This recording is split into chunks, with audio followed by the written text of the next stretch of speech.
Salve Bapak Ibu Saudara-saudariku yang terkasih. Hari ini kita merayakan hari Minggu Paskah yang kelima. Dalam kehidupan kita ada banyak sekali pilihan, tetapi tidak semuanya kemudian mengarahkan kita kepada sesuatu yang baik, karena ada juga pilihan yang membawa kita kepada kehancuran atau tindakan kejahatan. Memilih untuk hal-hal yang baik kemudian membawa kita kepada hal-hal yang kemudian mendatangkan kebahagiaan, sukacita.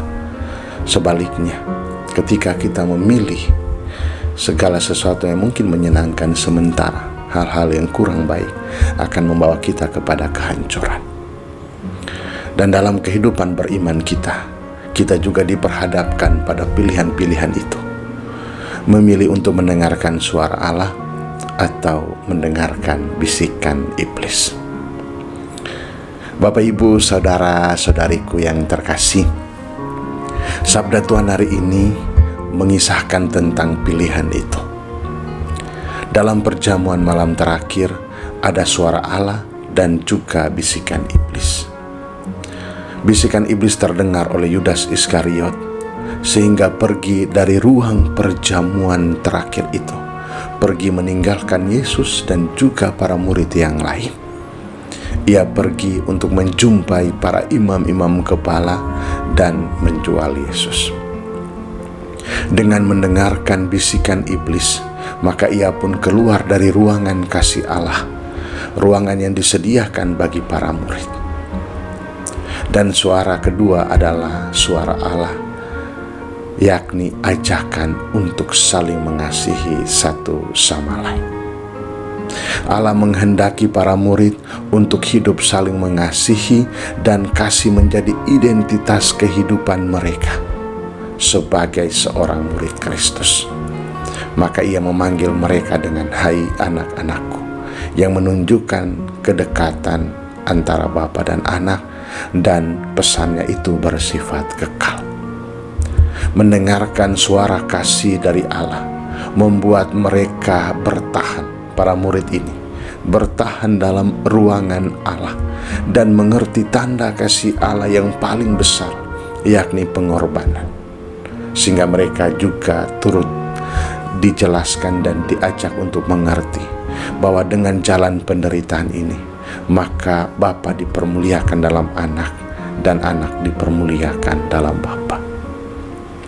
Saudara-saudariku yang terkasih, Rasul Paulus dan Barnabas adalah mereka yang mendengarkan suara kasih dari Allah. Kasih itulah yang kemudian menggerakkan mereka untuk sampai ke bangsa-bangsa yang lain untuk bersaksi tentang kebangkitan Tuhan. Kasih itu pula lah yang membuat mereka bisa diterima dan didengarkan oleh bangsa lain, sehingga semakin banyak orang menjadi percaya. Dan kasih itu yang menguatkan mereka di tengah kesulitan dan penderitaan yang mereka alami, seperti penolakan, hinaan, dan lain sebagainya. Buah dari mereka mendengarkan suara Allah adalah kehadiran mereka membawa sukacita, membawa damai di tengah kesesakan dan kecemasan.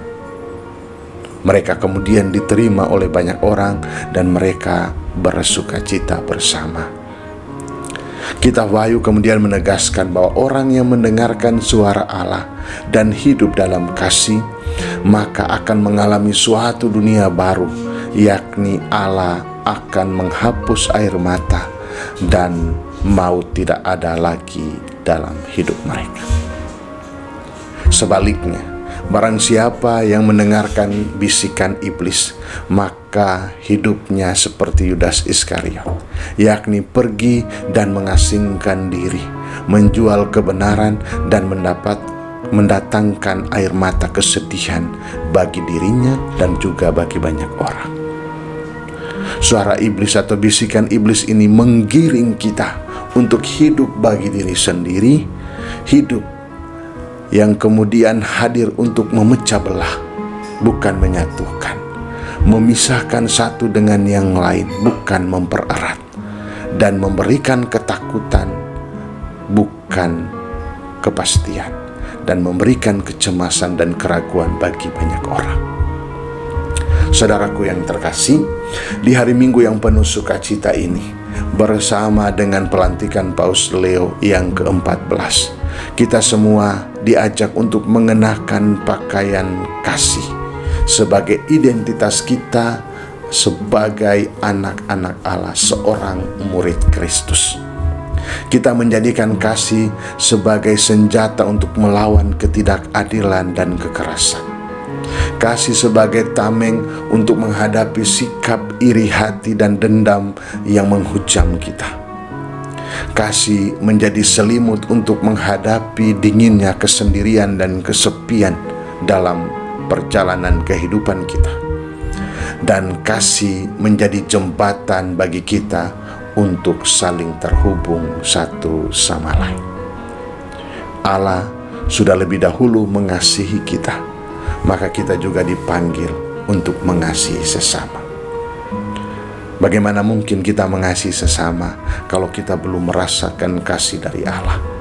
Maka mari dalam keheningan kita merasakan kasih yang Allah yang luar biasa dalam hidup kita, lewat pengorbanan putranya, lewat kebangkitannya yang kemudian meneguhkan kita, agar dengan kasih yang sama, kasih yang kekal itu kita bagikan kepada sesama, sehingga kasih kita tidak semu, tetapi kasih kita yang kekal, yang tulus.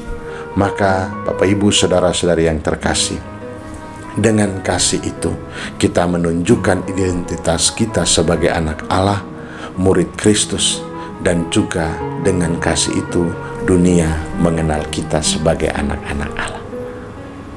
Selamat hari Minggu, Tuhan Yesus memberkati kita, Bapa dan Putra dan Roh Kudus.